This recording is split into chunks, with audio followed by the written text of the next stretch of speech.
G తెలుగులో 'వికటకవి' అనే web series ఇప్పుడు సూపర్ హిట్ అయిపోయింది. దాని నుంచి ఆ 'వికటకవి' వెబ్ సిరీస్‌గా సూపర్ హిట్ కావడమే కాదు, అంతకు మించినటువంటి దీనికి ఒక ప్రివిలేజ్ దక్కింది. ఏంటంటే international film festival of India గోవాలో ఇది ప్రీమియర్ అవుతోంది. ఈ సినిమాకి వెబ్ సిరీస్‌ని డైరెక్ట్ చేసినటువంటి ప్రదీప్ మద్దాలి గారు ఉన్నారు.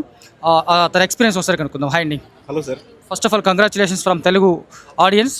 థ్యాంక్ యూ అండి. Thank you so much. ఎలా ఉంది ఎక్స్‌పీరియన్స్ మీకు ఇఫీ అని? It's a dream come true sir.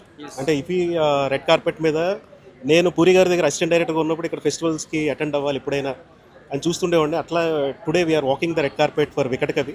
We are so happy. So ఇది సిరీస్ చూస్తే కనుక 70s బ్యాక్డ్రాప్లో ఉన్నటువంటి సిరీస్ ఇది. ఆ అంబియన్స్ని రీక్రియేట్ చేయడం అనేది ఒక డైరెక్టర్గా మీకు ఎలాంటి టాస్క్ అనిపించింది? ఇట్స్ ఏ గ్రేట్ ఛాలెంజ్ అండి. But as a team we pulled it of very well. So right from art, production designing, costumes, DOP, camera work wise అన్నీ అందరూ as a craft we came together and output అలా తీసుకురాగలిగాం. So దీనికి సంబంధించి మీకు వచ్చినటువంటి ఒక best applause other then ఇఫీకి మించిన applause ఇండియాలో ఇంకోటి లేదు ఆబ్వియస్లీ. మీరు అన్నట్టుగా చాలా ప్రౌడ్ మూమెంట్ మీకు కానీ మీ టీం కానీ. సో ఇది కాకుండా మీకు టీం నుంచి వచ్చినటువంటి అప్లాజ్ ఎలా ఉంటుంది? మోస్ట్లీ మా ప్రొడ్యూసర్ రామ్ తల్లూరి గారండి. ఆయన ముందు కాపీ మొత్తం చూడగానే ప్రదీప్ నువ్వు ఒక పెద్ద డైరెక్టర్ అవ్వబోతున్నావు అని చెప్పి ఒక మాట అన్నారు. So that's felt so happy about it. Vikatakavi ఈ టైటిల్ పెట్టాలనిపించింది మనకు. వికటకవి అనగానే తెలంగాణ రామకృష్ణ గుర్తొస్తారు మనకు. ఆ టైటిల్ పెట్టడానికి రీజన్ అంటే హీరో క్యారెక్టర్లో ఒక విటీనెస్ ఉంటుందండి. At the same time Tenali Ramakrishna గారు ఒక స్పైగా కూడా కృష్ణదేవరాయలు గారి సంస్థానంలో ఉన్నారని చెప్పి మనం చదువుకున్నాం. సో అట్లా దీంట్లో హీరో డిటెక్టివ్ కాబట్టి అందరూ ఆ కోణం. సో అది ఇప్పుడు 1970s అంబియన్స్ క్రియేట్ చేయడం అనేది ఒక పెద్ద టాస్క్ యాక్చువల్గా. మీరు అంత రిస్క్ తీసుకోవడమా లేకపోతే కథలో అంత డెప్త్ అని వెళ్ళారా? కథలో డెప్త్ ఉందండి అండ్ రిస్క్ ఏం కాదు. ఒక ఛాలెంజ్ లాగా తీసుకున్నాం టీం అందరం కూడా. అంటే ప్రొడక్షన్ డిజైనింగ్ అవనివ్వండి, costumes, colour palettes, DOP work అవనివ్వండి, సెటప్స్ అవనివ్వండి, ఇవన్నీ చాలా జాగ్రత్తగా వింటేజ్ కార్స్ దగ్గర నుంచి ప్రాప్స్ వరకు అంతా చాలా డీటెయిల్డ్గా చేసుకున్నామండి. సో ఇట్స్ అ ఛాలెంజ్ అంతే. అంటే ఈ మధ్య చూసుకుంటే మనకు రీసెంట్గా వచ్చినటువంటి కా సినిమా పెద్ద బ్లాక్ బస్టర్ అయిపోయింది. అందులో కూడా కృష్ణగిరి అని ఒక ఊరు ఉంది. మీరు అమరగిరి వెళ్ళారు. Is there any particular reason about Amaragiri?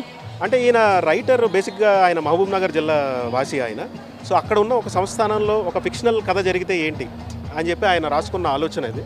So Amaragiri అనేది ఒక ఆల్రెడీ ఉన్న ప్రాంతం, దాంట్లో కథ ఫిక్షనల్ కథ అండి. సో అమరగిరి ఒరిజినల్గానే ఉందంటే ఉంది, సంస్థానం ఉంది.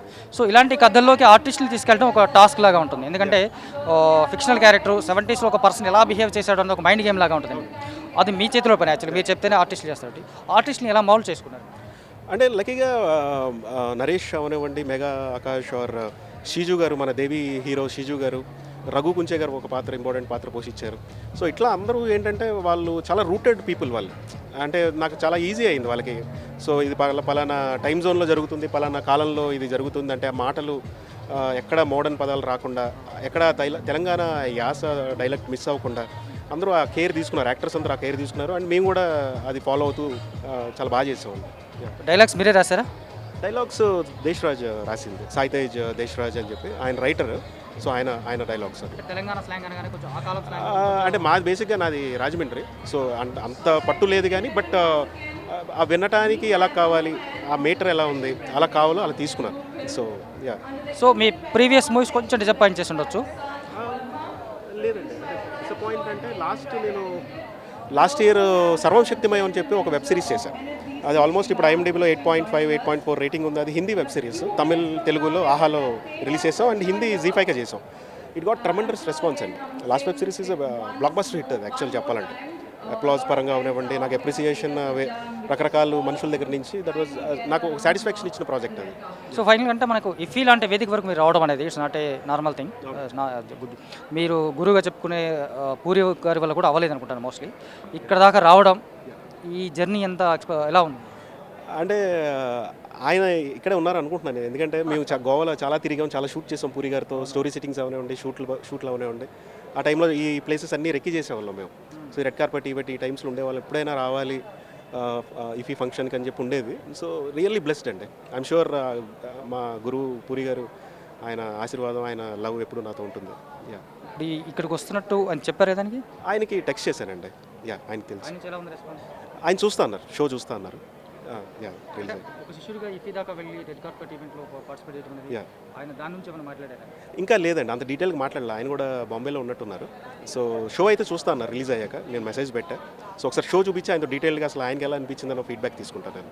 యా సో ఇప్పుడు ఇంత పెద్ద ట్రెమెండస్ రెస్పాన్స్ వచ్చింది, ఒక మంచి వెబ్ సిరీస్ చేశారు, ఆ ప్రీవియస్ వెబ్ సిరీస్ కూడా బ్లాక్ బస్టర్ అని చెప్తున్నారు. So further get what next? అవుతున్నాయండి.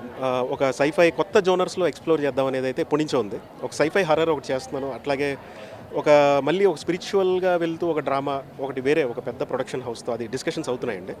సో త్వరలో అందరికీ చెప్తాం. యా యా ఓకే అండి, congratulations for the ఇఫీ and all the best for your future projects. All the best. Thank you.